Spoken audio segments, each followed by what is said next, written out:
यो नियति प्रदाय ज्ञान प्रदाय विबुधा सुरसौख्य दुःख सत्कारणाय वितताय नमो नमस्ते नारायणं नमस्कृत्य नरं चैव नरोत्तमं देवीं सरस्वतीं व्यासं ततो जयमुदीरये देवं नारायणं नत्वा सर्वदोषविवर्जितं परिपूर्णं गुरुंश्चागीतार्थं वक्ष्यामि लेशतः लक्ष्मीनारायणं नत्वा पूर्णबोधान् गुरूनपि कुर्म श्रीकृष्णगीतायाः भाष्यादुक्तार्थसङ्ग्रहम् महत्वात् भारवत्वाच्च महाभारतमुच्यते निरुक्तमस्य यो वेद सर्वपापैः प्रमुच्यते यदिहासि तदन्यत्र यन्नेहासि न कुत्रचित् हरिः ओम्.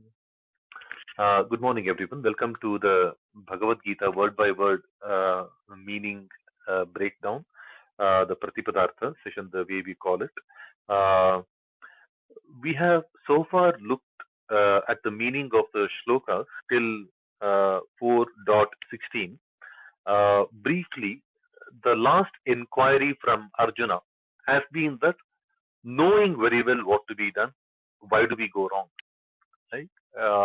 Somewhere around the third chapter is where that moot question had come up when Arjuna is being told by Krishna that you have to do your karma. There is no escaping from doing karma. After understanding the entire picture, after being the observer of the big picture, after having that Sankhya, the ability to be discerning, ability to analyze, ability to look through the veil, ability to keep an arm's distance and look for more than meet the eye, those kind of things, right? After having met all of that, the first thing that we need to do whenever we face a situation in life is karma. Keep doing karma. Karma for the sake of inevitability, because helplessly we are doing something or the other. So might as well do something that is ordained, something that is duty bound, for the sake of the bigger, greater good of the society, yajnartha. For that sake, we have to continue doing our work. For the sake of the welfare of the society and to set the right standards, we have to do the work. So, and then understanding the tattva, understanding the tattva, it's basically the gunas playing on the gunas. Might as well stay away from that guna conundrum and then stay away and then do our work, right? That is the core essence of the karma yoga. Do your duty, right? Look at it from multiple different ways as possible. Doing the duty is the most sensible thing to do, because everything else is delusional, right? Do your duty. So Arjuna's question is very, very natural. Okay, so simple. Swadharma, it's very easy to say, follow your Swadharma, right? It's easier said than done, Krishna. Why do we go wrong? Knowing very well what is the right thing to do, why do we slip up? Like, for example, I know tomorrow is my exam, I have to continue studying. But today there is this IPL match, right? Every year there are 2 seasons. I don't know how many IPLs come. We are perennially in a cricket craze, right? As a nation, the perpetual cricket craze, and in that we have one more attraction. Oh, today there is some crazy match situation. My team is badly losing. I will see a miraculous turnaround. I'll keep glued. I'll stay glued to the TV, knowing very well that tomorrow is the exam. Why do we do this, right? An important project is going on, and doing good there. It's a lot of visibility, and I'm good at it. I can actually do a lot of good things there.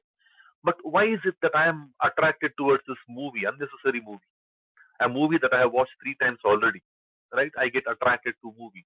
I get attracted to staying back in the pub, for another drink. Why do we, knowing very well what is the right thing to do, why do we get forcibly drawn into something that is not so rightful?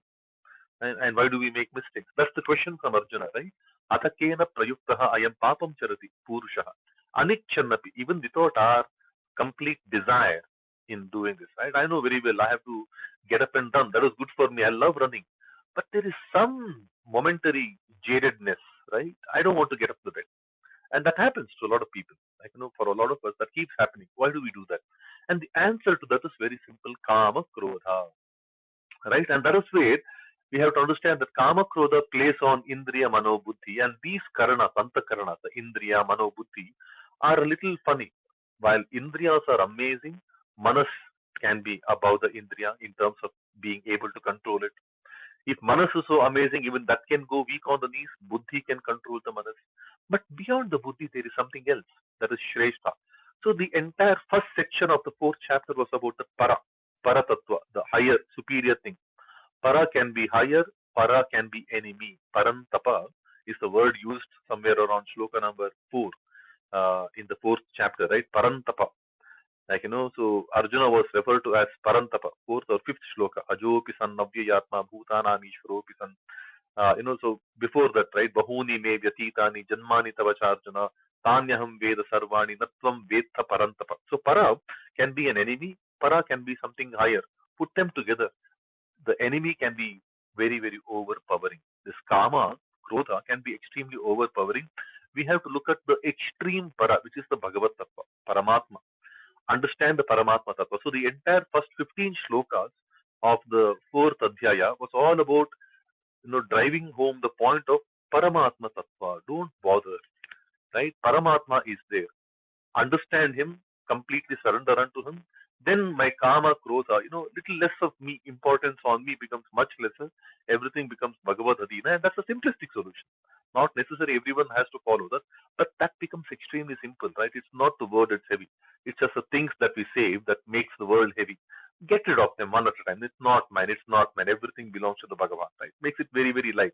I think Paramatma Tattva, where Krishna also explains very beautifully, don't bother about the oceanic size of the dharma, like kula dharma, jati dharma, sanatana dharma. This will go wrong with this war, that will go wrong with this war. Don't bother. Focus on your swadharma. That's what came in second chapter, as well as in the third chapter, right? Shreyan swadharma vigunaha. Even if it is defective, your swadharma is the best thing to do. But if you're really bothered about the bigger dharma, the jati dharma, the kula dharma, the sanatana dharma, don't worry. I am there. Whenever dharma goes for a toss, yada yada hi dharmasya glanir bhavati. Okay, adharmasya abhyuthanam bhavati. Whenever dharma goes for a toss and adharma, supersedes, I will come. Don't bother. You focus on your swadharma. That's the Paramatma Tattva is so amazing. We can't keep bothering about every small bit, right? Focus on what is right for you. Somewhere they will all add up to the bigger thing, right? I mean, not that if what I am going to do is adharmic, then there is a different thing altogether. That cannot be done. What I am doing has to be dharmic. The same thought process everyone continues. Obviously, there is no need. Even if we then consider there are some adharmic forces, I shouldn't bother about that. I should only focus on the swadharma, because at the end of the kalpa, at the end of some inflection point, there is a self-correcting thing that will happen. That's Bhagavan's assurance. Sambhavami yuge yuge. Time after time, I keep coming down to help reset the entire dharma. The dharma setup will be completely reset by me. That's the whole message, right? And then he goes on to explain more things about the Paramatma Tattva, like understand this Paramatma Tattva like a Tattva, like not like a gospel truth, like this Janma Karma Cha Me Divyam Yo Veti Tattvata, the one who understands this divinity of mine through Tattva, right? And Tattva is basically the rational truth. It's not just another truth, right? It's a scientific truth. Tattva is the foundation of the Sanatana Dharma. Every scientific discovery, be it in Ayurveda, Vastu Shastra, everything is boiling down to Tattva. Be it Manovijnana, everything is down to Tattva, right? Everything is called out as a Tattva. Understand even Paramatma by Tattva. See, when we look at the Jagat Gurus, right? Some of the Jagat Gurus, like if you really have to understand the Sri Vaishnava Tattva, for example. What is the Shesha, Sheshi, Tattva that is so popular in the Sri Vaishnava system? We have to read the Sri Bhashya. That is where I think Acharya Ramanuja has come up with the best explanation of the Paramatma Tattva, right? When his understanding of that. Similarly, we want to understand what is Acharya Madhva's concept of Paramatma. Where is he getting his ideas from? We should look at another grantha called the Vishnu Tattva Nirnaya, Vishnu Tattva Nirnaya, the deterministic, paper on Vishnu Tattva, Vishnu as a Tattva, right? Taking examples, taking quotations from various different Vedas, Upanishads, and then trying to ascertain among the Puranas, and then trying to ascertain what exactly are they trying to convey. Now, when we look at acharyas after acharyas, it's not like they sat inside a deep cave and suddenly one day they came out saying that, oh, I have the revelation, listen to me, right? They had to sit and present their thoughts, present their analysis in a well-learned assembly with some of the best debaters, right? Debating is again Tara, this Tarka Shastra is a big Shastra, right? Today we are, as a society, we have slightly moved away from that, but I think Tarka had been one of the essential traits of the Sanatana society, right? Samaja. That was always there. So even Bhagavan has to be understood through Tattva. That's what all our ancient Jagat Gurus had done. Don't just blindly take, okay, the name of the God now is XYZ, right? You just can't arbitrarily call something as the Bhagavan. Even the name has a lot of chintana around it. Whether we call him Rudra, Parabrahma, Shiva, Vishnu, Narayana, everything has a Gaunatmaka significance. There is a characteristic significance for everything, like Narayanaha, Yasya Saha, Narayanaha. Everything has a meaning. Krishna, Karshayati, Akarshayati, that is Krishna.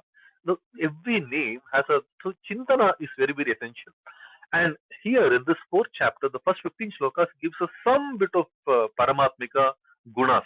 It presents little bit of the Paramatmika gunas for us to be able to do the Chintana. So he is Ajaha, Avyayatma. So Janma Karma Cha Medivyam Yaha Veti Tattvataha. Okay, he will become freed. One who understands this life of mine, this divinity of mine through Tattva, he will be freed. And goes on to explain, see, even the Chatur Varanya has been given by me, set up by me, all for the sake of the progress. You don't bother about the bigger things. I have done so many different things. I have given different, Abhimani Devatas for each of your different karyas. You keep them happy, they will bless you. You worship them, your fruits of the actions will become immediate. Don't bother about the progress. I have promised progress for you. I will ensure progress for you. I will ensure prosperity for you. I will ensure sustainability for you. Right? You focus on your Swadharma. And evam jnatva, this is how all your ancestors also learned everything. The shloka number 15 very nicely concludes the importance of the Paramatma Tattva. By understanding this Paramatma Tattva is where all your ancestors, the greatest of the Rajarshis, had been performing their duties. Evam jnatva kritam karma purvairapi mumukshabhi kuru karma eva tasmatvam. You also do your karma just like them. Purvaihi purvataram kritam. Just like how your ancestors did, you also keep focusing on your swadharma. And mumukshu, right? The ancestors are also mumukshus. Moksham ichuhu mumukshu. That also got clarified in the next shloka, right? What is the meaning of mumukshu? Mumukshu is ashubhat moksha. Moksha from ashubha, bad feeling. Papaihi moksha. From papa moksha. Right? Moksha is not liberation from life. Liberation from the ill feeling, right? Liberation is primarily from the bad feeling. Ashubhat, papat, from them. That's what gets clarified in the 16th shloka. But he also mentions very clearly. Now, from 16th shloka onward, we are looking at something called I would like to understand this entire section from now, from shloka number 16 till about shloka number 33, 34, as the nivritti karma. That makes sense for me, right? When I understand it as nivritti karma, because see, this is jnana yoga, right? We have to have the jnana. Jnana for what? When we embark on the journey to do our duty, something can go wrong. Okay, so first part is what can go wrong? The risk assessment, right? We have to be aware of the risks. What can go wrong? The biggest of the risks is where I have set out the plan and I do something wrong, right? I have set out a detailed plan. Oh, the caterers will come and serve the food. The pujari will come and do the puja. My son will go fetch these vegetables. My daughter will go buy the saris. My wife will ensure that all the guests are taken care of. And I go absconding. That's the biggest of the risk, right? That was what the risk that was addressed earlier. Understand the Paramatma Tattva and the ultimate of the Paramatma Tattva. I think we spoke about that, right? Briefly. The Murphy's Law. Murphy's Law, which is taken as the biggest anchor for risk planning, especially in the software development world, right?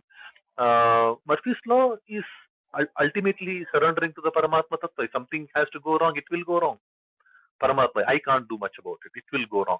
And that's the best way to set our mind in terms of what can go wrong, rather than being in the denial that, oh, this will not go wrong. If things can go wrong, they will go wrong. That is the premise under which we do the risk planning, right? So the jnana is primarily needed to do the risk planning. The ultimate thing is surrender to the Paramatma. Anything can go wrong and everything can be protected, both, right? Second thing is the judgment, what to do, what not to do, right? Whenever, if kama, krodha, if everything is bound by them, whatever I do can be wrong also, can go wrong also. I might have shown a wrong intent. So how do I know what to take up and what to abstain? Know what to embark on and what to abstain? We don't know. And all our character in the difficult times is determined by our judgment, right? Our judgment, our determination, our choices will define our characters, right? So here in sloka number 16, we were introduced to kim karma, kim akarma. What is action, what is inaction? Even the greatest of the minds, kavaya api atra mohitaha, they are deluded to know what is action, what is inaction, what is karma, what is akarma. Tatte karma pravakshyami. I will tell you about that karma. Yajnatva, knowing which, mokshase ashubhat, you will be mukta, you will become mukta from ashubha. That's the premise. Now, sloka number 17. This is where we are. We have to look at sloka number 17 onward today. You click on the link given by Shraddha ji on the Google. You will be directly taken to that shloka. And again, we will use this as a basic, prop for our study. We will not take every word given there, at the face value. When they are right, we will take it. When they are little in the gray area, we will try to think about what exactly they could be, right? In as much capacity as possible, in as much honesty as possible. So shloka number 17 goes like this. And in between, Vijayji, Shraddhaji, if in case there is some problem with my voice, please do interrupt. I am in a bad network location. That's something I need to announce as a disclaimer. Okay, shloka number 17. Om karmano hyapi bodhavyam bodhavyam cha vikarmanah akarmanascha bodhavyam gahana karmano gati. Karmano hyapi bodhavyam bodhavyam cha vikarmanah akarmanascha bodhavyam gahana karmano gati. That's the shloka. When we scroll down a bit on the page, we will see the paracheda, the breakdown of the words, right? The word by word breakdown. It looks like this. Karmanaha hi api bodhavyam. Bodhavyam cha vikarmanaha. Akarmanaha cha bodhavyam gahana karmanaha gatihi. So karmanaha hi karmano hi, there is one sandhi. Hi api hi api, that's another sandhi. Akarmanaha cha akarmanascha. Okay. Karmanaha gatihi karmano gatihi. These are the sandhis, right? This is how some modification happens when the sounds, face off with each other. Vowel with a vowel, vowel with a consonant, consonant with another consonant. There are some modifications, slight bit of modification. So when we have these set of words contained in the shloka, when we jumble them, when we put them in the order, the prose order, right? It has to sound like a sentence, because in a shloka, typically the words can be jumbled up. So when we unjumble them, put them into the prose order, we get to see the Anvaya, the section right above Paracheda, right? Anvaya gives the same set of words in the prose order. Hey Arjuna, so it is all being addressed to Arjuna, right? By Krishna. Hey Kaunteya, karmanaha bodhavyam, vikarmanaha cha bodhavyam, api bodhavyam akarmanaha cha bodhavyam. He karmanaha gatihi kahana. What does that mean? Hey Arjuna, karmanaha bodhavyam. Let's click on top. We have the link called the dictionary, right? We click on this link, dictionary. Hey Arjuna, karmanaha bodhavyam. Karma has to be understood. Think about karma has to be understood. Vikarmanaha cha ati bodhavyam. Viruddhata karma, right? V is viruddhata, vishiddhata karma, like something that is forbidden. Things about forbidden actions need to be understood. So if vikarma is forbidden action, then karma has to be sukarma, sakarma, right? Which is ordained action, vihita karma, dutiful action. So things about the dutiful action, the ordained action has to be understood. Things about the forbidden action should also be understood. Akarmanaha cha bodhavyam. Inaction also has to be understood. He karmanaha gatihi gahana. The ways of karma is deep, thick and tangled is for Gahana. Gahana is also deep, right? It's a deep rooted subject, right? So let's understand. So now we are introduced to the words called karma, which is ordained action, what I'm supposed to do. Vikarma, which is viruddhatmaka karma, right? It is nishedha. I am not supposed to do it. It's a forbidden act. And akarma, na karma, akarma, right? Akarma is basically inaction. Inaction is what? There is neither ordinance for it, nor there is forbiddance for it. Like going and eating gulab jamun, all the things that we do for recreation, vihara, shayya, ashana, bhojana. Okay, all the sense experiences, all the recreations, all the bhojana that we do, and shayya, sleep. These four are neither ordained nor are they forbidden. We have to do them. Right? We can't stay away from sense experiences. We can't stay away from sleeping. We can't stay away from eating, and we can't, uh, you know, uh, stay away from recreation also. These four things keep happening, even if, and there is no forbiddance. There is no ordinance for it. No shastra will tell you go watch Kashmir Files 10 times, right? Not, but do I watch it once? Do I watch it 10 times? Determines how much am I going behind sense gratification. Okay, Kashmir Files is a different thing. People don't watch that movie again and again and again to gratify their senses, but rather for different reasons. They are doing a yajna, like Kashmir Files. People watch it again and again as part of yajna. So bad example. RRR, the movie called RRR. First time you'll watch. Oh, nice. We go again because I can't get enough of those visual effects, right? Amazing picturization. I want the goosebump moment. What are goosebumps? Basically, an expression of feeling elated in my sense experience. That's a goosebump.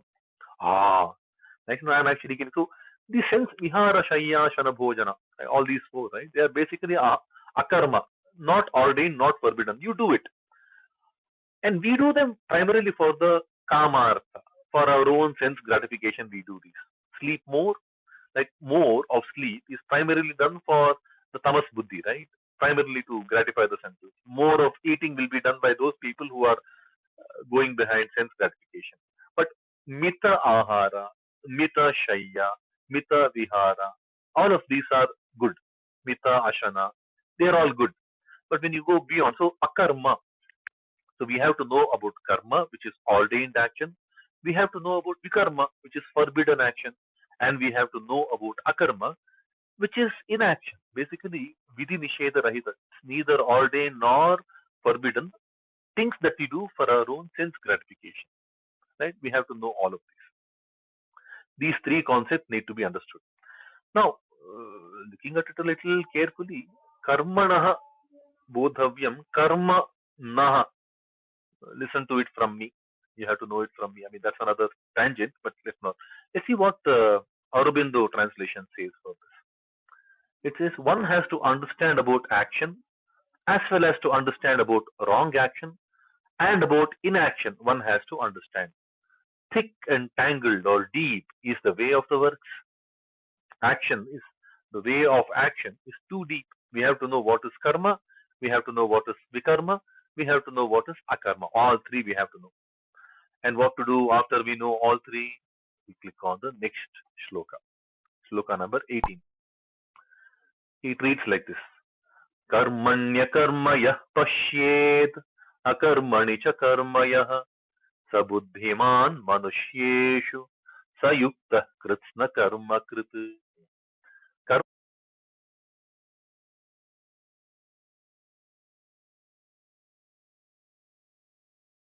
Karmanya karma yah pashyet akarmani cha karma yah sa buddhiman manushyeshu sayukta kritsna karma krit. What does the Padacheda sound like? Karmani akarma yaha pashyet. Akarmani cha karma yaha. Saha buddhiman manushyeshu. Saha yuktaha kritsna karma krit. Now when we unjumble these words and bring them back in a prose order, Let's see how it sounds. Let's read the Anvaya. Hey Arjuna, again, everything is being addressed by Krishna to Arjuna, right? Hey Arjuna, yaha karmani akarma cha akarmani karma pashyet. Yaha karmani akarma pashyet cha akarmani karma pashyet. Saha manusyeshu buddhiman. Saha yuktaha kritsna karma krit. What does that mean? On the top, we click on the dictionary. Hey Arjuna, yaha, the one who karmani akarma pashyet, will see akarma in karma. Shall she, pashyet is again vidiling, right? We have seen quite a few vidiling. They are all instructive, commandment like no adeshatmaka, no statements. Pashyet, no na buddhi bedam, you shall not do buddhi beda. Sarva karmani joshayet, you shall always infuse josh in every action. Okay. Na prasiddhyet akarmanaha. Sharite sharira yatra na prasiddhyet akarmanaha na pashyet na prasiddhyet. Let your life journey not be known, famous for inaction. Some nice didactic statements, didactic-like statements coming from Sri Krishna, right? This one more. I think this is the only, Pashyet is the only such instructive message coming from Sri Krishna in the chapter 4 at least. And that is perhaps why this shloka, many people also consider this to be the quintessential summary of the entire chapter. Whatever we have to know in the 4th chapter is documented in this one shloka. So let's see. What is Krishna telling here? Arjuna, the one who shall see akarma in karma and cha akarmani karma pashyet, and also shall see action in inaction. Saha, he, manushyeshu buddhiman, he is the most intelligent among the people. Saha yuktaha, he is the one in yoga, he is the one who is engaged, who is the proper yukti. Kritsna karma krit, and he is the one who a many-sided universal worker. Okay. Krishna is everything, all encompassing. Karma krita can do everything, right? The doer of everything. So what does that mean? One who sees karmani akarma pashyet. One who shall see akarma in karma. What does that mean? I find my regular duty like recreation, right? Like we see this, right? People in the villages and all, they will be doing mundane activities, but they'll be singing and dancing while doing that. For them, that's also recreation, right? They don't really get bogged down with how much work they have. Work, okay, it's fun. Let's keep doing the. I mean, we know for the fact that among the labor classes, there is a form of music called a cappella. A cappella is a music form that came because the black slaves in the fields, they had to find recreation, right? You can't just stay morose in your action. So they found happiness through song and dance while they were doing that labor work on the fields. That's what gave genesis to the form of art called a cappella, such a beautiful form of music, right? No instruments, nothing. Your vocal cords are multifaceted instruments you keep making. So one who can see recreation in your duty, the one who shall see recreation in his duty, karmani akarma pashyet, right? Which means absolutely zero resistance for the time of duty, right? If it is about running to the shop and buying some groceries for an immediate work, on a normal day, when I'm a yogi, I will ask my mom, why me, mom? I just came back, bringing 2 sachets of, milk packets. Why are you sending me again to the grocery shop? Why me? We have this complaint, right? Why me? When the boss comes and says, do this work, why me? Okay, I am just out of a big project. Let me have a break. Like, no, boss says, you do this. Why me? Why can't you give it to 20 other people? There are 20 other people in the team. Why me? Right? But a yogi, a yukti is also ability, right? One who's got yukti, one who's yukta. Okay, that person is also buddhiman, right? The one who finds akarma in karma. A job, an 8-hour job, a 16-hour job in front of the laptop is as recreational as dancing in the dance floor, like in the pub. all night long. If I am the type of guy who finds an easy outlet of letting the hair down in a dance floor, if I am that kind of a person, then whatever recreation I find in the dance floor, if I can find that same mood while doing the duty given by my, trusted by my boss, then I'm a yogi. I have to see akarma in karma, which is zero resistance to my duty. And akarmani karma pashyet. In my recreation, I own a sense of responsibility. Like I can't go to the restaurant and say, okay, now I'm on my holiday. I don't want to think anything. I mean, I have to still take care of my child, my wife. I have to make them comfortable. I have to make sure that whatever effort we have taken to in terms of having recreation is fruitful. If I continue showing indifference, thinking this is my recreation, for all we know, the time of others who have come along with me are gone for a toss, right? I have to feel a sense of responsibility. I take my team for an outing, right? Recreation. The papers, it's all recreation, right? But there I have to continue to retain the sense of karma, my responsibility there. I can't be abdicated. Okay, I am also on my outing and go drinking or do some nonsense. And we have to retain the sense of responsibility even when we do akarma. Simple thing, when I go to gulab jamun eating, right? One jamun, fair enough. Two jamuns, fair enough. Third jamun, something has to tell me stop, because that's karma, that's responsibility, right? Eating gulab jamun is akarma, but telling when to stop is karma. Watch Netflix, akarma, but no, stop after one episode, because these web series are designed in such a way that they have the ability to keep us glued to the couch for a very very long time. My karma, my responsibility. So beautiful. All about jnana is that a find recreation in your duty. Okay, find akarma in your karma. Karmani akarma pashyet. Okay, you shall find akarma in your karma, and you shall also find karma in your akarma. Retain the sense of responsibility in your recreation also, right? That kind of a person is the buddhiman. He is the yukta, and he is the person who can do anything, who can achieve anything, right? That's the quintessential summary of the Jnana Yoga according to a lot of Vyakhyanakaras, commentators of the Bhagavad-Gita. Let's see quickly what Aurobindo ji has to say on this, right? He who in action can see inaction and can see action still continuing in cessation from action, from birth, is the man of true reason and discernment among men. He is in yoga and a many-sided universal worker for the good of the world, for the God in the world. Okay, these are additional things, but nice translation, nice interpretation, right? So basic thing about Jnana Yoga, if this can be looked at as an anchor shloka for the entire Jnana Yoga, the quintessential summary of Jnana Yoga, the fourth chapter, is do karma, right? Find akarma sort of mode in your karma and retain the sense of karma even when you do akarma. Be buddhiman, be yogi, be a worker of anything in this world. At the end of the day, yoga means upaya. I can find a way out for anything. To scale Mount Everest, yes, I can find a way. Right? For everything, we can find a way. At the end of the day, yoga is all about finding way out.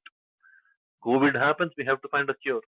And urdhvam jigatu peshajam, the cure will come. That's the Bhagavad promise.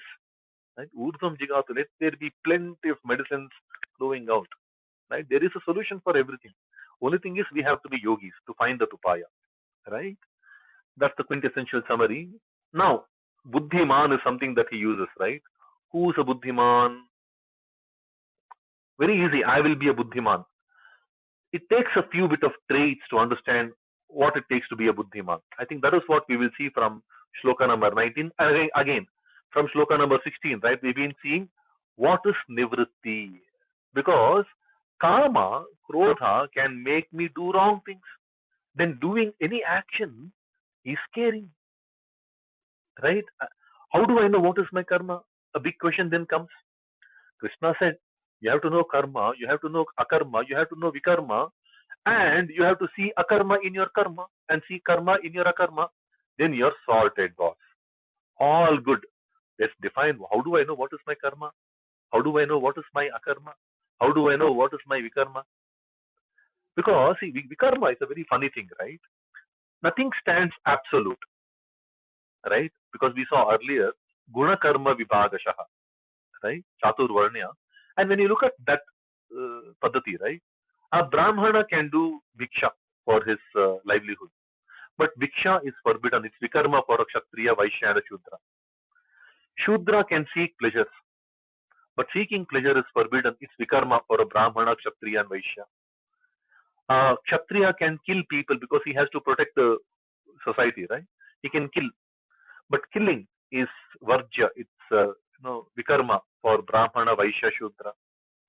A vaishya can accumulate wealth because he has to take care of the welfare of the society. He can accumulate wealth, but accumulating wealth is forbidden for a kshatriya, brahmana, shudra. So vikarma, it's not absolute that this action is forbidden. This is forbidden for such and such people. This is forbidden for such and such people. Like in our offices also, a security guard has a role, a manager has a role, junior engineer has a role. Different people. The quality analyst has a role. The production manager has a role. Look at this contradictions, right? A quality manager has to get the output right, no matter how slow you go. The production manager has to get the output, the number of output in place, irrespective, sometimes even compromising on the quality. He pushes, go little harder. If the worker says, no, let me go slow in order not to make mistake. No, no, you have to meet your numbers. So the pressure comes there in terms of meeting the volume, and the quality engineer pressure comes in terms of meeting the accuracy. And they can stand in loggerheads with each other, right? So what is karma, what is vikarma can sometimes be at loggerheads to different people in the society, right? They are not absolute, right? So that is where swakarma, like the karma, vikarma, they are little. And how do we know them? There is no black and white story, right? So this is all inducive, and that is where the buddhi, we have to understand the nature of the buddhi in order to understand the nivritti. Nivritti that can help me stay away from unnecessary papatmaka karma, because there is kama, krodha, which are superseding on my manas, buddhi, and indriya. That is what is now, the entire narrative is coming that way. Now we are pushed into understanding the buddhi. I think so. So shloka number 19. We will go to shloka number 19. यस्य सर्वे समारम्भाः कामसङ्कल्पवर्जिताः ज्ञानाग्निदग्धकर्माणं tamahuh panditam buddha. This is about buddhi. There is a word pandita, there is a word called buddha. Okay, let's see what the Padacheda gives before that shloka once again. Yasya sarve samarambhaha kama sankalpa varjitaha jnanagni dagdha karmanam tamahuh panditam buddha. The Padacheda reads like this. Yasya sarve samarambhaha kama sankalpa varjitaha jnana agni dagdha karmanam tam ahuhu panditam buddhaha. No sandhi, right? But let's see, among the group of these words, this Padacheda words, when we unjumble them, we get to read the Anvaya. Yasya sarve samarambhaha kama sankalpa varjitaha jnanagi dagdha karmanam tam buddhaha panditam ahuhu. Slight variation, but the shloka is almost like the Anvaya, right? So it's very straightforward. What does that mean? We click on dictionary. Yasya sarve samarambhaha, one whose all undertakings. And undertakings are not just undertaking, right? Samyak arambhaha. Like a samarambha is like a celebration, like today, Yugadi, right? Yugadi samarambhaha. Gudi Padwa samarambhaha. Puran Poli, some Obbattu, some crazy sweets, pious, different things will be done, right? Today it's a samarambha. Well executed action. Samarambha, samyak arambha. Well begun, right? Well begun is half done. So, yasya sarve samarambha, one whose all his actions are very nicely undertaken. Kama sankalpa varjitaha. Okay, devoid of kama sankalpa. Okay, devoid of kama sankalpa, which is basically a vested interest. There is no desire. that I do Yugadi for this sake, right? No kama sankalpa. But we can also look at it as kamasya cha sankalpa saja. There is no desire and there is no resolution. I don't have any specific self motive. I don't have any desire. I don't have any specific agenda for doing what I'm doing. But it is a samarambha, celebratory action. So one who has no resolve, like no specific personal resolve, there is no desire, but undertaking everything samarambha, like in the karma yoga we keep hearing, samachara, samachara, samachara. So one who's doing things nicely, okay, and whose actions are fueled by jnanagni dagdha karmanam, tasya karmanam, all his actions are dagdha, lit by jnanagni, by the fire called knowledge. Oh, burning up is a little negative word. Lit up. Okay, dagdha is lit up or fueled. Right? It's fueled by the fire of knowledge. Tam buddhaha panditam ahuhu. The learned people call such a person as pandita. Pandita, right? This is the second time that we hear the word pandita from Arjuna, from Krishna towards Arjuna. Right? The first time we heard this word pandita was in the second chapter, shloka number 11. Gatasun agatasuncha na anushochanti panditaha. Okay, for things that come and go, a pandita doesn't really break his head. Okay, doesn't really get agitated. Right? A pandita stays equanimous for what goes and what doesn't go. Right? He's not really counting. He's not that miserly person to keep counting small things. Oh, so many people died, so many people survived, that much profit I got, this much loss I got. Doesn't keep. So that's one trait. And here he is talking about Pandita again. And again, a quick refresher, because we spoke about that back then also. See, Pandita as a word has a couple of significances. One is that we are talking to Pandava, right? Pandu, Pandava, Pandita. They're all in the same root called Panda. Panda means intellect, Buddhi.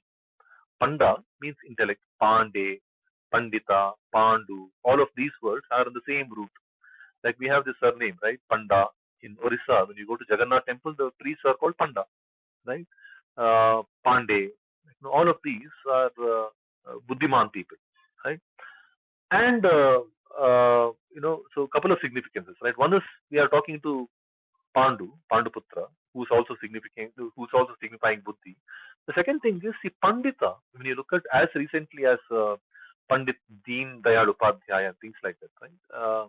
Administrators are Pandita. In the society, good administrators are Panditas. In the Yaksha Prashna and all, we keep hearing the word, Pandita. Dhritarashtra, sorry, not Yudhishthira was asked this question by Yaksha. Who is a Pandita? Okay, who is a Pandita? Dharmajna. A Pandita is a Dharmajna. One who understands Dharma is a Pandita. And that's the foremost trait of an administrator, right? Understand the do's and don'ts. Right? That's the first thing. So, and then in Vidura Niti, we hear the word Pandita used by Vidura to explain Raja Dharma to Dhritarashtra. Right? So that's where he keeps quoting the word Pandita, Pandita a lot of times.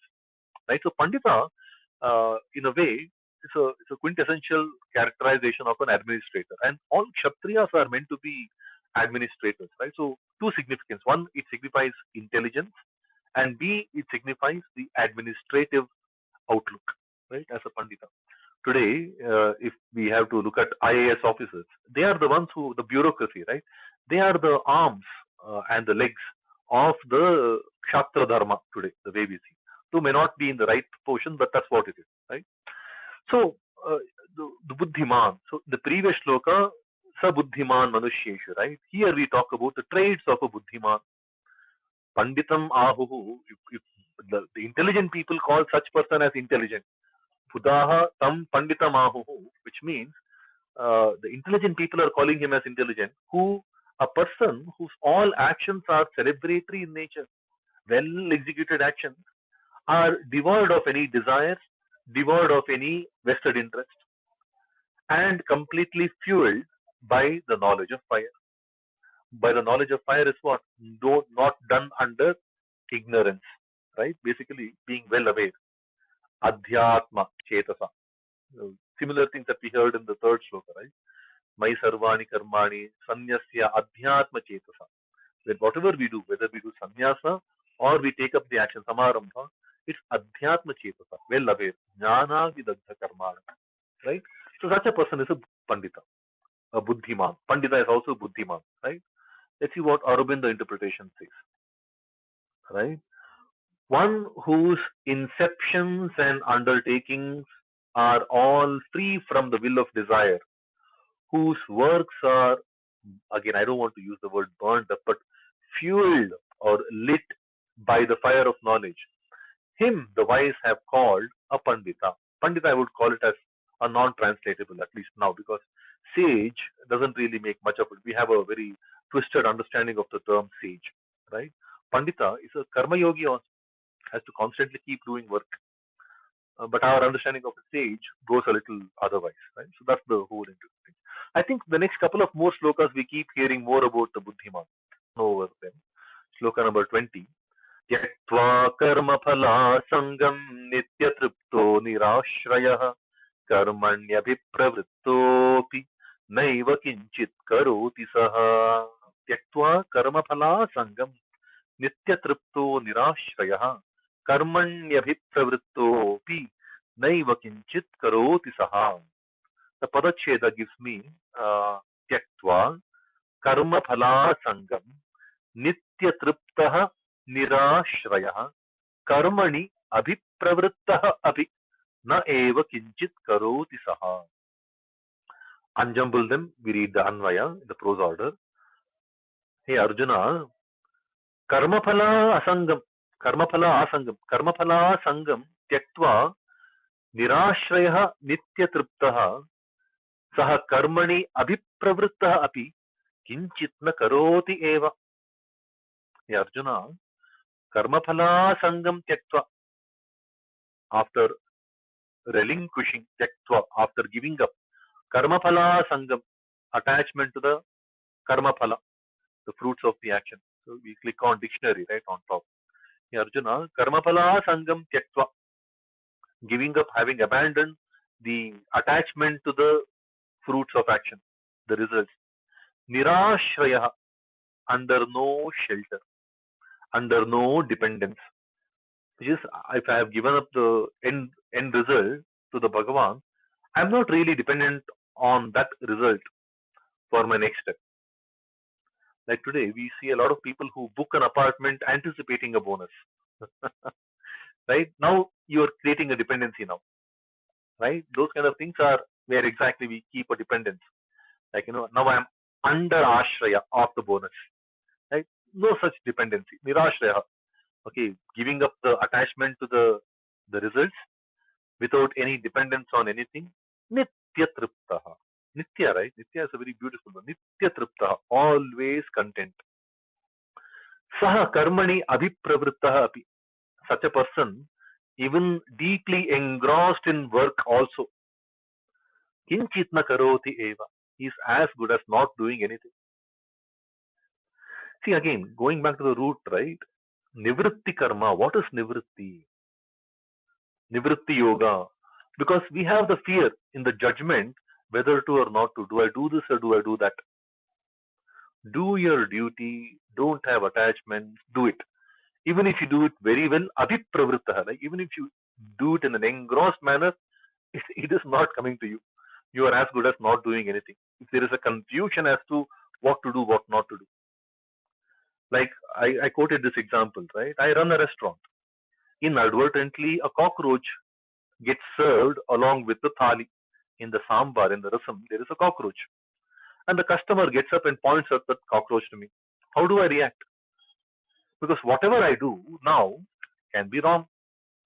The best way to take this up is give up attachment.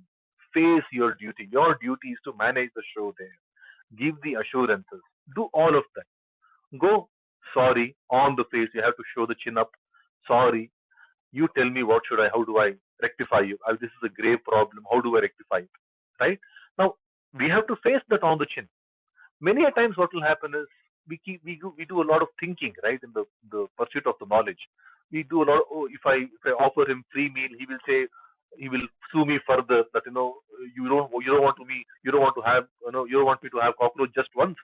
You want me to have the cockroach again and again and again. That's why you're offering me so many more free meals, because your meals are laden with cockroaches. I mean, people can go in any which direction, right? I can't think about all of that. Whatever action, I will give up the end outcome to the Bhagavan with my complete sense of being.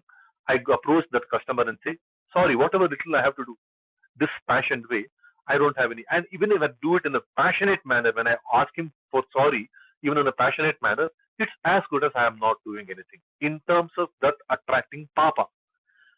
Because the question from Arjuna is, Atakena prayukta ayam papam charati purushaha. Why does he acquire the papa? By doing wrong things. There are two components to it, right? One, I am doing an action that I am not supposed to, and I am accumulating papa by that. Why are we doing this? Krishna, help me, right? So, why are we doing it? Kama.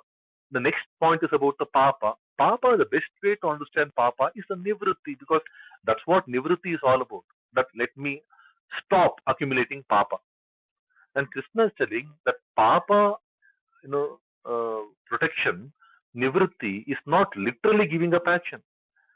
That nivritti is basically do the action, but give up the kama sankalpa, give up the karma phala sangha, give up them, right? Then you stay engrossed in your action also. Nothing comes to you. No papa comes to you. You are as good as not doing anything at all. Let's see what Aurobindo interpretation says. Having abandoned all attachment to the fruits of his works, ever satisfied without any kind of dependence, he does nothing though he engages in action. I would say he engrosses in action, because adhipravrittaha, adhipravritti, pravritti, right? Vritti itself is progressive. Pra is prakarshane vritti. Abhi, there are two upasargas being used here very nicely. Right? I would call it as deeply engrossed actions. He is not doing anything, right? Because at the end of the day, we need to know, oh, should I bribe him? Should I not bribe him? He's bribing Papa. You have to look at the Kala Dharma. You have to look at the situation there. And don't get attached to the outcome. Go for it. Right? Go what is rightful for you. Right? So I have this exam tomorrow. There is a next door building under fire. Okay, should I douse the fire? Should I continue studying? We will have this. So what is, if I douse the fire, then my swadharma, my education is compromised. My education, my parents have invested a lot in me, right? Not easy. Now you will have we'll have all these dvandvas coming our way. Don't stay attached to anything. Go for it, right? Dharma, right? So that is shloka number 20. So shloka number 19, 20, we are hearing some traits about the Buddhiman. Buddhiman is one who has all his work, samarambha, very well celebratorily taken. Okay, kama sankalpa varjitaha, no desire, no vested interest. Jnanagni dagdha, fueled by the fire of knowledge. Karma phala sangam tyakva, having renounced all the karma phala sangha. Nitya triptaha nirashrayaha, without any dependence, always content. Right? These are the traits of a Buddhiman. More. Shloka number 21 reads like this. Nirashiryata chittatma tyakta sarva parigraha shariram kevalam karma kuruvannapnoti kilbisham. Nirashiryata chittatma tyakta sarva parigraha shariram kevalam karma kuruvanna apnoti kilbisham. What does the Padacheda give us? Scroll down a little bit. Nirashihi yata chittatma tyakta sarva parigraha shariram kevalam karma kuruvan na apnoti kilbisham. When we unjumble them, look at the Anvaya. Nirashihi tyakta sarva parigraha yata chittatma. Saha buddhiman, that buddhiman who is nirashihi. Tyakta sarva parigraha yata chittatma kevalam shariram karma kuruvan kilbisham na apnoti. What does that mean? Hey Arjuna, Saha buddhiman, that buddhiman, nirashihi, click on the dictionary, nirashihi, no asha, no desire, no expectation, no hope. Tyakta sarva parigraha, having given up all attachments. Parigraha is attachment, right? Ownership. My family, my son, my house, my car. Tyakta So one of the underlying themes of Bhagavad Gita, according to many bhashyas, like how we say, Sita Prajnata. That's one important theme of Bhagavad Gita, right? Whenever we talk about Bhagavad Gita, it's quite common to use these terms like Sita Prajna, Nishkama Karma, right? These are some of the very Sharanagati. Some of these are very commonly understood terms, Bhakti. Some of these are very common themes of Bhagavad Gita. Oh, Bhagavad Gita is all about Bhakti. Oh, Bhagavad Gita is all about being a Sita Prajna. Oh, Bhagavad Gita is all about Nishkama Karma. Similarly, Bhagavad Gita is all about aparigraha, detachment, right? This is again, parigraha is a very important theme, one of the very prominent themes of Bhagavad Gita. So prominent that people tend to think that this is all it is in Bhagavad Gita, right? So, Tyakta Sarva Parigraha, having given up all attachments, all possessiveness, okay, Parigraha. Yata Chittatma, completely under self control, right? Kevalam Shariram Karma Kuruvan, only by the body does the work, right? Not engaged, emotionally, only physically. I am doing the work. Kurvan, Kilbisham na apnoti. He will not attract or incur any sin. Kilbisham, right? So again, more traits of a Buddhima, Nirashi, no asha, no hope or expectation. Tyakta sarva parigraha, okay, given up all attachment. Yata chittatma, completely self-control. That's a Buddhima, right? What does the Aurobindo interpretation say? We click on the link called the shloka. He who has no personal hopes does not seize on things as his personal possessions. His heart and self are under perfect control. That kind of a person performing action by the body alone, he does not commit sin. Shariram kevalam karma. Beautiful thing about the Buddhiman. He does all the things only by the body. Shariram kevalam karma. Such Buddhiman people, like I know some of my teachers, right? Uh, many a times we used to think they were angry. No, they were only making an angry face. Right? My teachers, many of my teachers, when I met them recently, right, after growing up, when you meet them, you see a different personality. But in the school, they appear to be, very grumpy, angry all the time. No, they put on an angry face because that is needed for the child. They have immense love, attraction towards children. They love children. They love among being children. They want to learn a lot from children. That's what we get to hear from many people who take to the profession of teaching. But by the body, they have to do something because that is needed for that action, right? So in that angry phase, even when they whip the kid, they are not getting any papa because that whipping is just they emotionally they love the kid, but they have to teach some lesson to the kid. There is only a certain way in which the kid can understand, and only a transitory phase, not like every day the kid has to take the whipping. It's not. Maybe once in a while you have to show that Rudra avatar also. Maybe once in a while you have to induce certain amount of fear.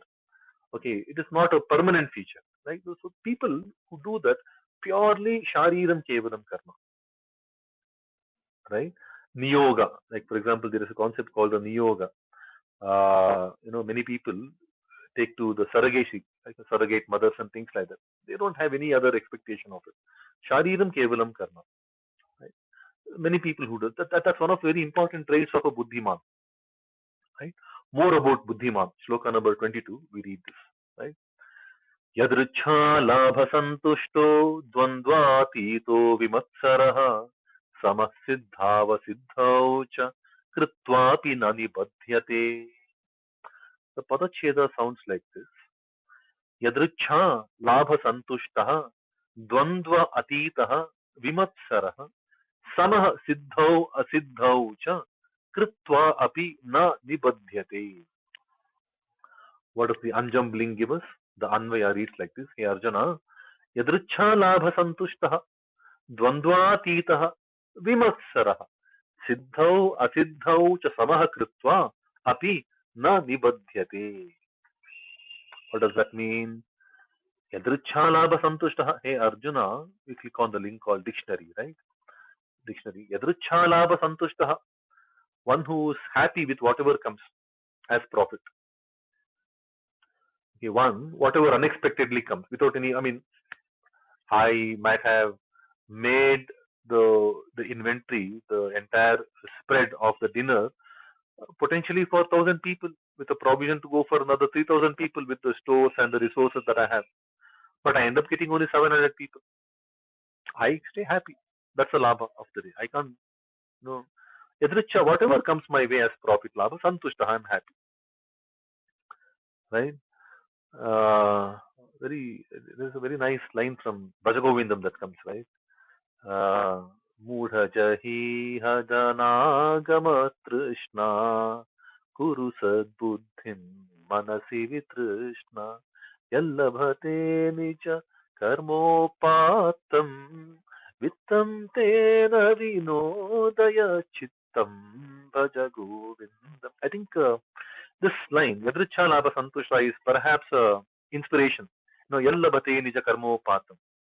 Whatever profit comes with your nija karmopattam, whatever vitta, money that comes, vittam tena vinodaya chittam. Be happy with that. Okay, very beautiful lines from Adi Shankara Bhagavad Pada on that front. I think the inspiration perhaps lies in this shloka, right? Yadricha Labha Santushta. Happy with whatever comes your way as a profit. Dvandvatitah, without any confusion. Overcome all confusions. Dualities are confusions. Right? Vimatsarah, without any matsarya, without any jealousy. Jealous of no one. See, today, when we look at it, right, we all join an organization and stay kicked up in the first day, the first few months, because there is no comparison. I am only, it's an equation between me and the organization. But as and when I spend time in the organization, the equation between me and the organization becomes a little complicated. Me, all of them, and the organization. I start comparing myself. Like, I've noticed this whenever we go to the temple, right? Like Tirupati, the distance from the darshana to the murti, vigraha, always changes. Sometimes it's about 30 feet away. Sometimes you're 10 feet away. Sometimes you're let close to the vigraha. All three can happen. 30 feet away, you see the darshana, and then from there only you go in the Govinda and pass away, right? And there are instances where you get a little closer look. Now we are okay with whatever comes our way. We are okay, but right, on the day where I am along with the general janta is given the 30 feet darshana, one more person is given the 10 feet darshana. My attention runs away from Srinivasa to that one person. Jealousy sets in, right? Jealousy is a very common trait. When it is only my salary with the organization, my bonus, I'm happy. The minute I get to know what the other person got as a bonus and as a salary hike, my mind changes. So Matsara, right? As much as we tend to pass them off as one more word, they are very important because we all have that. And Dvandva, confusion, right? This or that. Vimatsaraha. Most of the cases of people who quit organizations are because of dissatisfaction with the manager, and most likely it's a partiality. I get to know of partiality only when I start comparing myself with others. That's jealousy, a part jealousy, right? Now, Buddhiman, right? Buddhiman is a person who is yadricha labha santushtaha, happy with whatever comes his way as a profit. Dvandvatitaha, out of confusion. Vimatsaraha, without jealousy. Siddhau asiddhau cha samaha kritva. In siddhi and asiddhi. Siddhi is accomplishment. Asiddhi is lack of it. It's failure. Right? Siddh ho jao. Be ready. Preparedness, readiness. What is readiness? Ready to use. See, quality. When we say this product is of high quality, right? A simplest definition of the word quality is fitness to use, ready to use. Right? It is fit to be used. Siddhi. Siddh hai abhi. उपयोग करने के लिए सिद्ध है अभी, like it's fit to be used. That is a success, right? Anything that has, and that is a mojo factor. We will see that later, right? Asiddhi, siddhi and asiddhi, in both accomplishment and lack of it, I'm equanimous. Samaha kritva. Api na nibadhyate, doesn't get bound, no bandhana, right? While acting, kritva, na nibadhyate, like doing actions, no bandhana for that buddhiman. So more, right? Whatever comes your way is your profit and be happy. Dvandva atitaha, without any confusion. Siddhau asiddhau samaha, equal in both. Now, this might again sound like a punarukti. See, in Sanskrita shlokas, punarukti is a dosha. You can't repeat the same thing again and again and again. So, Dvandvatita is devoid of confusion, devoid of duality. And Siddhau asiddhau samaha. I think one leads into the other. One is the cause and the effect. So, once we become Dvandvatita, then Siddhi asiddhi becomes the same. Our way of treating the situation in Siddhi and Asiddhi becomes the same once we are out of confusion. Right? So we have to look at it as a leading and lagging, cause and effect kind of a thing. But nonetheless, let's see what Aurobindo interpretation says. I think we are done with the Buddhiman, or maybe one more shloka to look at the Buddhiman, the traits of Buddhiman, because that's the quintessential summary, right? Saha Buddhiman Manusheshu, shloka number 18, one who can see karma in akarma and akarma in karma. Yuktaha, he is the one who is Buddhiman and Yuktaha and Kritna Karmakrit, can do anything in this world. Right? So, Yadrichalabha Santushta, this shloka number 22, Aurobindo interpretation reads like this: he who is satisfied with whatever gain comes to him, he who has passed beyond the dualities and is jealous of none, is equal in failure and success. The way I retain my composure, right? That's the most important thing. He is not bound even when he acts. So what is nivritti? Nivritti is not giving up action. Nivritti is about no asha, apeksha, karma phala sanga, no sankalpa, jnana vidagda karma, no dvandva, no vimatsara, right? Yadrichhalabha santushtaha, siddho asiddho cha samaha. That state is nivritti. When he works, nothing affects him, nothing binds him. This is nivritti. If somebody has to understand nivritti, nivritti is not giving up action. Nivritti is about concealment of the manas, indriya, the expectation. Keep the mental calmness on. That's the nivritti, right? There is nothing called physical nivritti. Right? That is where I would like to understand this section, sloka number 16 till about sloka number 33, all about nivritti. Right? We will see why. Now we can move on to shloka number 23. It reads like this. On the top of the screen, we have the link called Next. And whenever my voice breaks, please alert me. Shraddhaji, Vijayji.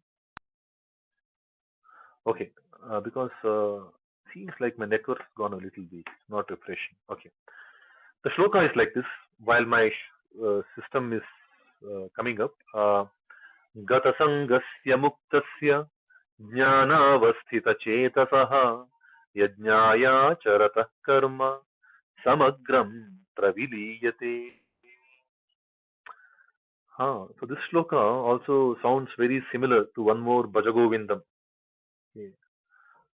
Satsangatve Nissangatvam Nissangatve Nirmalatattvam. Okay, so we look at this. Gata Sangasya Muktasya Jnana Vasthita Chetasaha Yajna Yacharata Karma Samagram Praviliyate. Let's scroll down a little bit and look at the Paracheda. Gata Sangasya Muktasya Jnana Avasthita Chetasaha Yajnaya Acharata Karma Samagram Praviliyate. What is the Anvaya sound? The unjumbling of the words. Gata Sangasya Muktasya Jnanavasthita Chetasaha Yajnaya Acharataha Samagram Karma Praviliyate. Slight bit, but I think Anvaya and the Shloka are pretty much consistent to each other. What does that mean? Gata Sangasya Muktasya. Click on the link called dictionary. Of the one who is free from attachment, or one who is liberated. Gata Sangha is where we get the Papa, right? once you're liberated from those attachments, once you're free from those attachments, jnana avastita chetasaha, one whose consciousness is firmly established in knowledge. It says self-knowledge in this knowledge.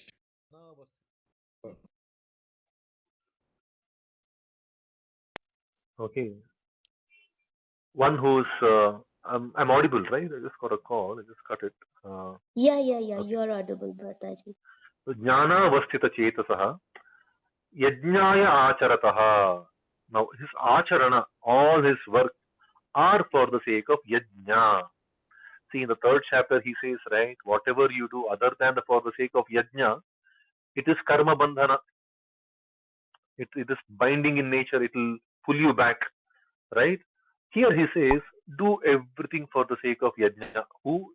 The people who are buddhiman, people who have been gatasangasya muktasya, who have overcome the sangha and being liberated in that fashion, and jnana avasthita chetasaha, in the jnana avasti kind of a chetas, in the consciousness which is completely illuminated with knowledge. Samagram karma pravidiyate. Okay, they will, in such people, all actions are dissolved. Like, they don't really bind them, right? So do things for the sake of yajna without any kind of attachment, gata sangasya, without with having overcome, having gone beyond all types of attachments, and muktasya, liberated from this attachment.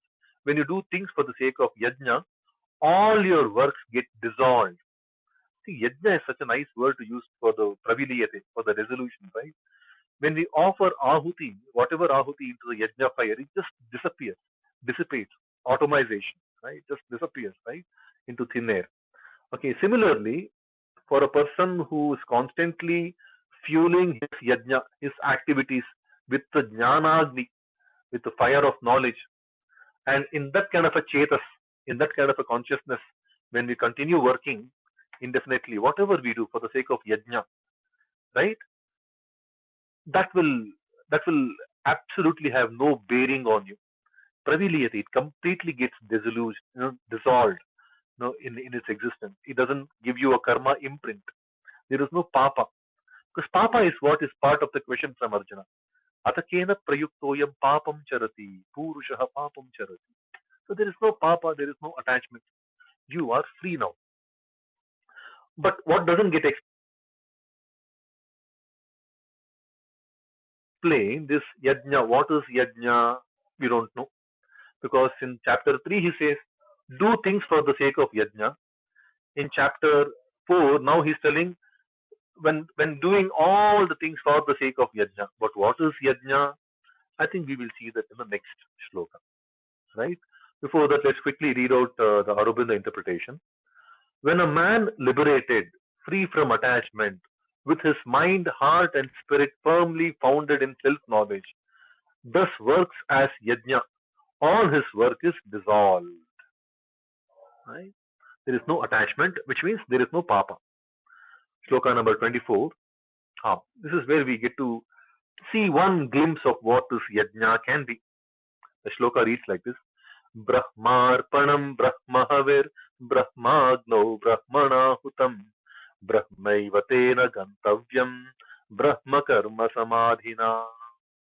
Brahmarpanam Brahmahavi Brahmagno Brahmanahutam Brahmaiva tena gantavyam Brahma karma samadhina. The Padacheda sounds like this: Brahma Arpanam, Brahma Havihi, Brahma Agnau, Brahmanahutam, Brahma Eva Tena Gantavyam, Brahma Karma Samadhina. Right? We get to hear what does that give us as an Anvaya when we unjumble. Brahma Arpanam, Brahma Havihi, Brahmana, Brahma Agnau Hutam, Tena Brahma Karma Samadhina, Brahma Eva Gantavyam. What does that mean? Now I think we are getting to understand the concept of yajna in a little cryptic way, but let's begin. Right? When we click on the dictionary, Brahma Arpanam. This Brahma is the Arpana, is the offering, is the giving. What is Brahma? Brahma is the supreme Parabrahma, right? The Brihatvat Brahma, the all encompassing one single entity is Sarvam Kalvidam Brahma. This entire thing, we are all part of that Brahma. So the Paramatma is also Parabrahma, right? We heard about Paramatma Tattva for the first 15 shlokas.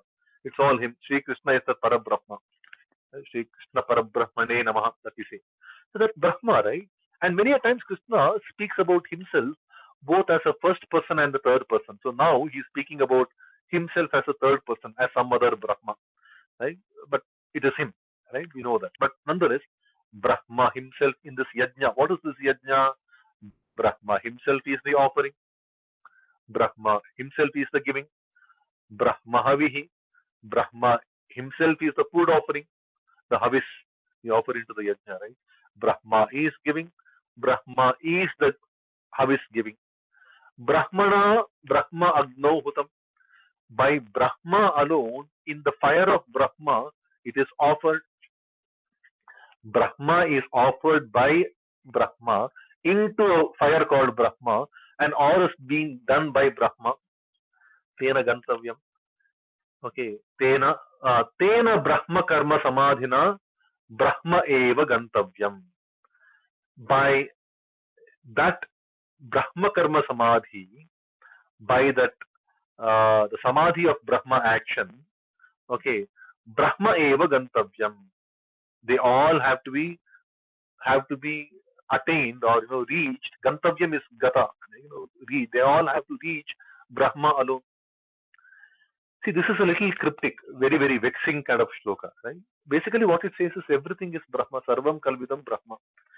In Brahma, in this yajna, this entire life is a yajna, right? Saha yajna prajaha srishva. The creation was itself a big yajna. Creation was part of the yajna. Saha yajna prajaha srishva. All the living beings were created along with yajna. Right? In this yajna, all the things were created. All the living beings were created. And when we hear some other texts like Purusha Sukta and things like that, we get to hear, yajnena yajnamaya jantam deva hatani dharmani samanyasam. So yajnena yajnamaya jantam. By yajna only, yajna was yajnified, or if there is a word like that. By yajna, only yajna was undertaken. Because yajna can also mean action, right? Ya in yajna means action, yatna, yatata, and jna in yajna stands for jnana. Yajna always begins with action and always culminates in knowledge, jnana, right? And it is selfless. Yajna also means sacrifice, right? Selfless. Idam namama, mahaganapate idam namama. We are made to say that when we sit in front of the Sankalpika Yajna, right? In front of the Homa Kunda, right? So here, Brahma Karma Samadhina, in this Brahma Karma Samadhi, Brahma Arpanam, Brahma is giving. Brahma Havihi, Brahma is the offering. It is been given by Brahma. What is given is also Brahma. Into what is it given? Into the Brahma Agni. That Agni is also Brahma. And what is offered into the Agni is Hutam, what gets burnt out, right? Huta. That is also Brahma. Tena Brahma Karma Samadhina, in that Samadhi of the Brahma, the Samadhi Karma of the Brahma. Again, this has to be contemplated. I think part of this explanation of what is this Brahma Karma Samadhi, we saw that Yajna Chakra being defined in third chapter, right? Where, Annad Bhavanti Bhutani, Parjanyad Anna Sambhavaha, Yajnat Bhavati Parjanyaha, Yajnaha Karma Samudbhavaha, Karma Brahmodbhavam Vidhi, Brahma Kshara Samudbhavan, Tasmat Sarvagatam Brahma, the all-pervading Brahma, Nityam Yajne Pratishtitam. He is always seated in the Yajna. Right? Brahma Karma Samadhina is that. Tena Brahma Karma Samadhina, in that Brahma Karma, the state of Samadhi, Samadhi, the equipoised Buddhi. Right? In that equipoised state of Buddhi, in the Brahma Karma Samadhi. Okay? Brahma eva gantavyam. What has to be attained is also Brahma. See, in this creation, everything is Brahma. So this is where the beauty, the glory of Bhagavan comes out so nicely. We might be thinking, I am performing this yajna, but yajna is performed by Brahma. Brahma Arpanam. What I am offering is some different dravyas and knowledge. No, all the dravya, all that knowledge, all the prayatna, all the tapa, everything is Brahma. Okay, Brahma Havihi. What I am offering into is a fire. That fire can be the fire inside my stomach. The fire can be the fire in the sacrificial altar. The fire could be the fire in the new startup, right? There is a yajna happening in a new startup also. I might be thinking I'm offering it to the new startup. No, we are all offering it to the Brahma. Okay, even the Hutam is Brahma, Agni is also Brahma. And all the actions, I might say, I will do this, market expansion activity. No, what I am doing is a Brahma karma in the Samadhi state, right? And what has to be attained? I might be thinking I have to attain this, go to market strategy or something like that. But at the end of the day, what we have to attain is Brahma alone. In anything that we do, whether I launch a new company, whether I, carry out my day-to-day transactions in my office space, or whether I run my family, there is an offering happening. There is a fire into which things are being offered. There is some things being offered. The things that are offered become something. They burn out or transform into something. From there, all the efforts reach somewhere else. All of this is Brahma. That is the concept of yajna. For the first time in this shloka, we get to hear the definition of yajna. One definition, one starting definition of yajna. In this yajna, the selflessness comes when we understand this concept very clearly. When we perform homa, right, the priest will, the ritvijas, the people who officiate the yaga for our sake, right? If I sit as a yajamana, we are made to say, Mahanarayana idam namama. It is not for me, it is not mine. I am not doing it. The kartrutva, whatever, even the doers, even the hetutva, nothing is mine. Idam namama. We are made to say that everything is Brahma. That is the first concept of the yajna. I might be thinking this is my house, but the house is part of the Brahma. I might be thinking that I am doing the fortification of my house. No, but that is everything is Brahma. Everything will be taken into Brahma at one point in time. Might as well expand my scope and look at the broader society, look at the broader town, the country, the desha, the jagat, the vishwa. Let me do good all around. Because that is Brahma. Eventually, even if I do it in my own tunnel visioned way, it has to go into Brahma. But if I become too selfish, the tunnel vision will perhaps prevent me from realizing the best. There are different things, but at the end of the day, to understand what is yajna, first thing that we need to understand is everything is Brahma.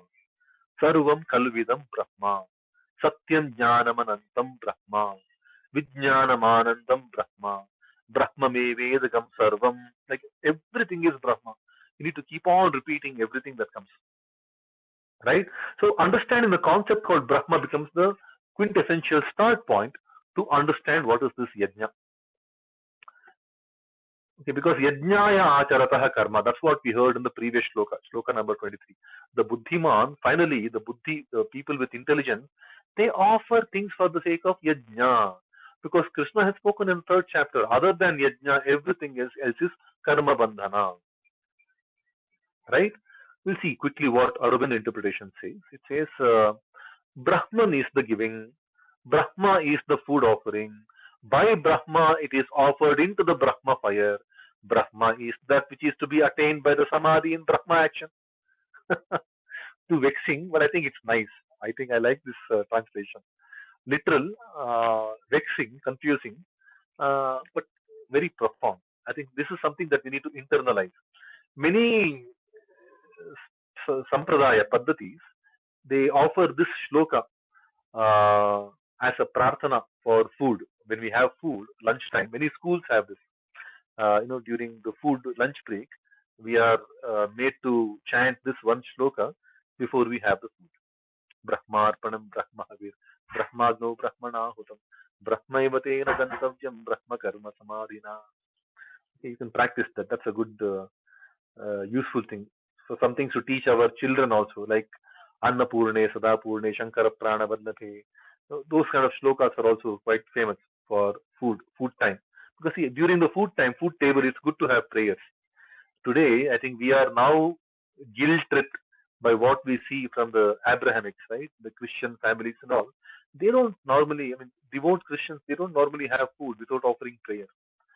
We have these things, but we have somehow left it out, thinking, looking at God and things like that is very, very regressive. We are science embracing, progressive people. You know, somewhere we were deluded as a society, largely, right? I can't say all, but largely. Okay, but I think today we are maybe guilt tripped by the practices of others. We also want to do prayer, but we don't know what to chant as prayers. This is a very good shloka for the lunch time, dinner time, food time prayer. Right? Move on. Let's move on to shloka number 25. Right? Shloka number 25. Oh man, my laptop is stopped. Okay. Shloka number 25 reads like this. दैवमेवापरे यज्ञं योगिनः पर्युपासते ब्रह्माज्ञावपरे यज्ञं यज्ञेनैवोपजुह्वति दैवमेवापरे यज्ञं योगिनः पर्युपासते ब्रह्माज्ञावपरे यज्ञं यज्ञेनैवोपजुह्वति. The Padacheda, when we scroll down, it gives us this. Daivam eva apare yajnam yoginah paryupasate. Brahmagnau apare yajnam yajnena eva upajuhvati. What does this unjumbling of the words give us? The Anvaya reads like this. Apare yoginah daivam yajnam eva paryupasate. Apare yoginah, in bracket yoginah, apare yoginah yajnena eva brahmagnau yajnam upajuhvati. So apare yoginah daivam yajnam eva paryupasate. When we click on the dictionary, the meaning is some yogis, apare yogis, some other yogis, daivam yajnam eva paryupasate. They adhere to only the deva yajna. Deva yajna is when we looked at a little while ago, I think shloka number 12 or something in the same chapter, Kankshantah karmanam siddhim yajanta iha devata. See, when we offer our actions towards certain abhimani devatas, like knowledge, we want to seek knowledge, we worship Saraswati, we want manoniyamana, manonigraha, manas nigraha, self-control. For that we follow either Parvati, Umadevi, or Mahadeva, Rudra. Okay, these are the adhipatis of the manas, right? We want to get rainfall, Varuna. Okay, so any we want vriddhi, like we want to have progress, Lakshmi. So there are different Abhimani Devi, Bharati Devi for Vakshuddhi and things like that. So there are different Abhimani Devatas, right, for different actions. We can worship them. Like Devam eva apare yoginah Daivam eva yajnam paryupasate. They offer their yajna for a specific karma siddhi. Okay, but there are some apare yoginah, other yogis, uh, the other yogis, okay, apare yoginah yajnena eva brahmagnau yajnam upajuhvati. In this yajna called life, in the fire called the Brahmagni, yajnam upajuhvati. See, when we look at Shankara Bhashya, I think this website should have got a lot of influence from the Shankara Bhashya because it's Advaitic thing. In Shankara Bhashya, Shankara Bhagavad-Pada, quotes this Shruti line, Yajna vai Vishnu. So Yajna, the concept of Yajna, the definition of Yajna, when we go back to the Shankara Bhashya, it says Yajna is Vishnu alone. I think in the third chapter itself that definition comes. Right? So Yajnena Yajna Mayajanta Devaha, right? That's what we hear in the Purusha Sukta also. All the different gods, they started burning the Yajna with the help of Yajna, which is through Vishnu, because he offered himself. Yat Purushena Havisha, that From that Purusha only that Havis came about.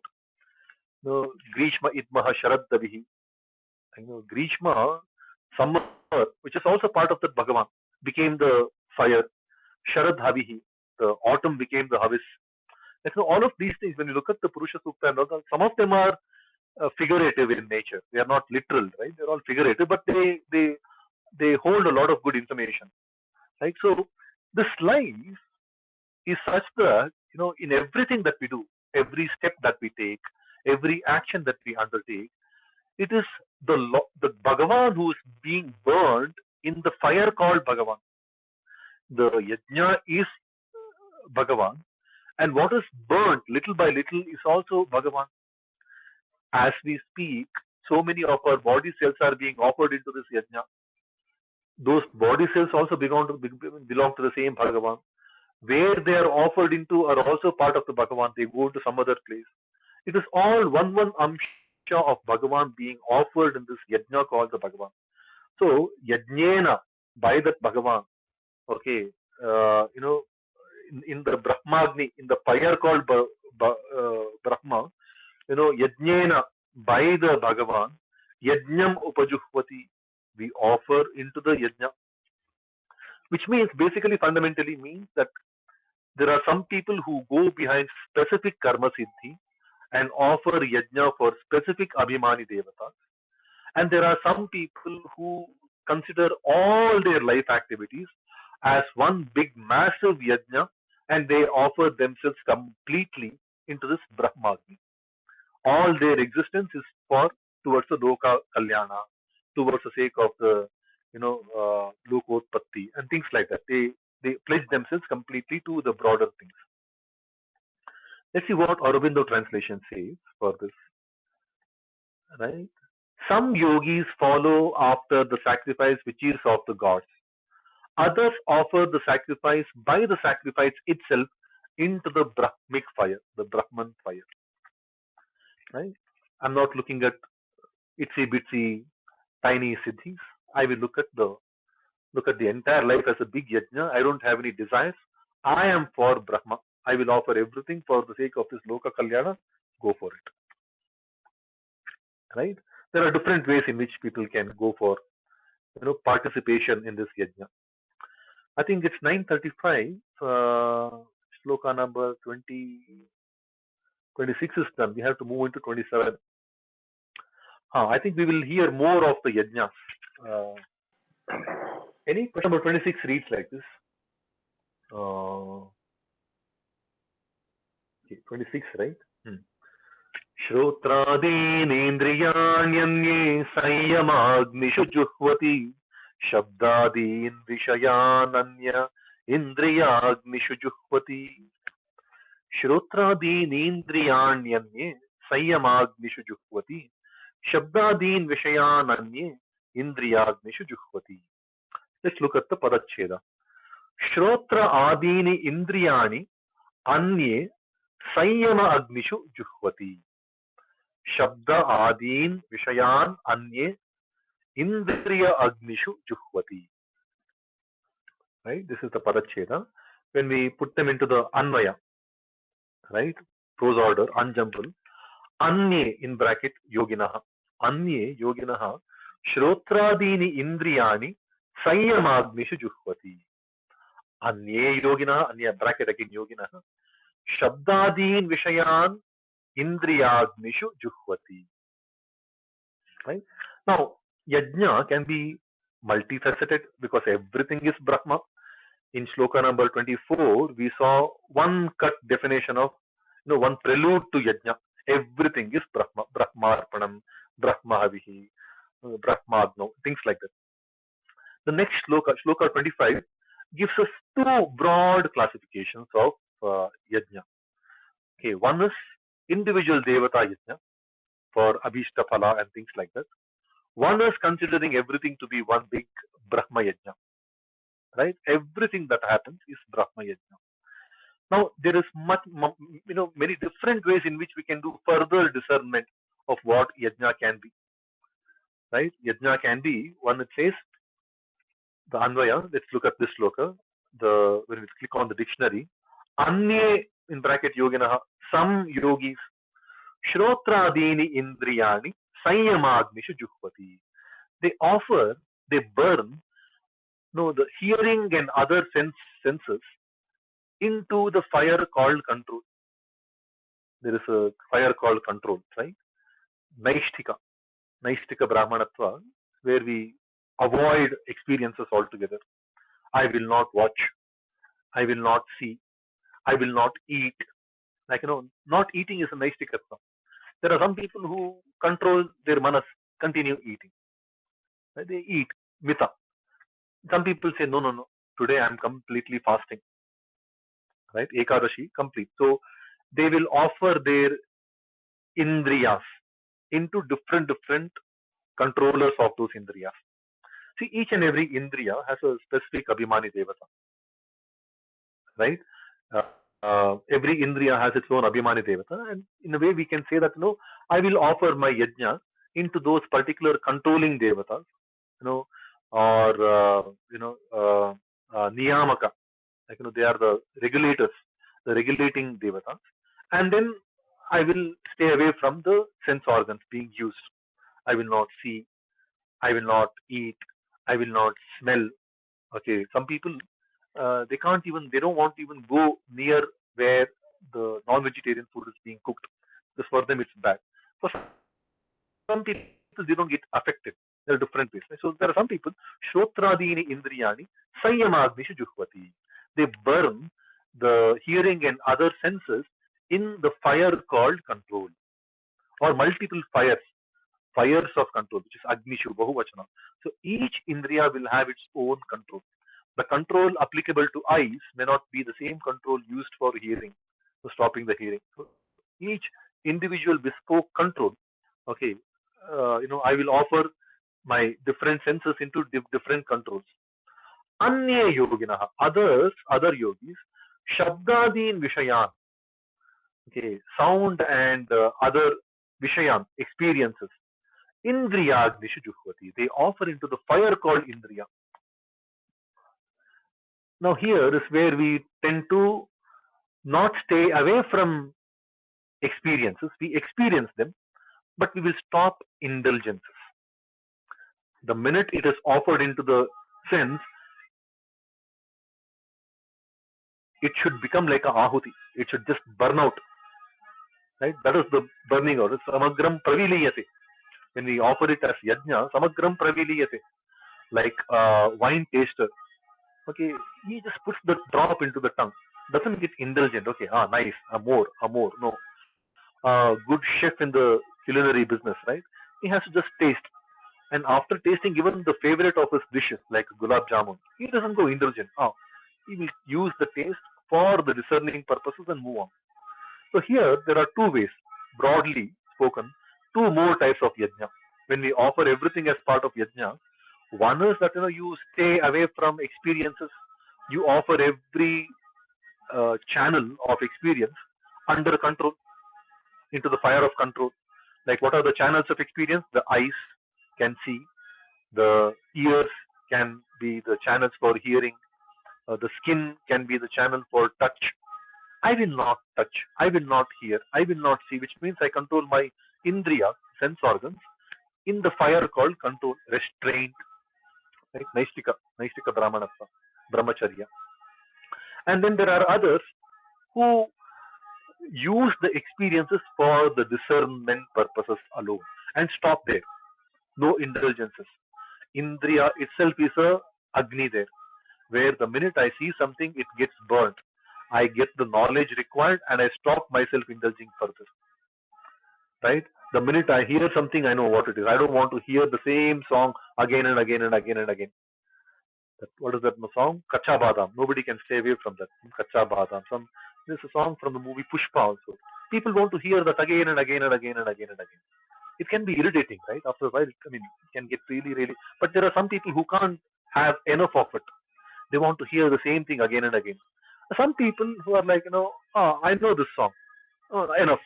And there are some people, I don't want to hear this Telugu film music. They're all noise. They don't want to even go there. Right? We get all three. There are some who completely avoid, And there are some people who experience and burn it then and there. And then the vimudha, amudha, the mudha, who keep on getting indulgent. That is not the category we want to be in. We want to be in the controlling category. Either stay away from it or experience it and burn it. Right? So there are some people who are like some yogis, okay, who offer the shabda, the shotradini indriyani, all the senses into the fire called control, restraint, self-control. And there are some yogis who offer all experiences into the fire called sense organ. The sense organ themselves are fire. And what do they mean when they are fire? They are jnanendriyas. That discernment is created, that spark of discernment is created, and the experience is burned completely. Right? Let us see what Aurobindo interpretation says. Some offer hearing and other senses into the fires of control. Others offer sound and other objects of senses (bracket experiences) into the fires of sense. That makes it 10 for the day, which is our standard run rate. 2, 1. Bharati Ramana Mukhya Purana Sarva Shri Gopala Krishna Priyatam Shri Krishna Arpanamastu. Have a beautiful weekend, everyone. Jai Shri Krishna. Jai Shri Krishna.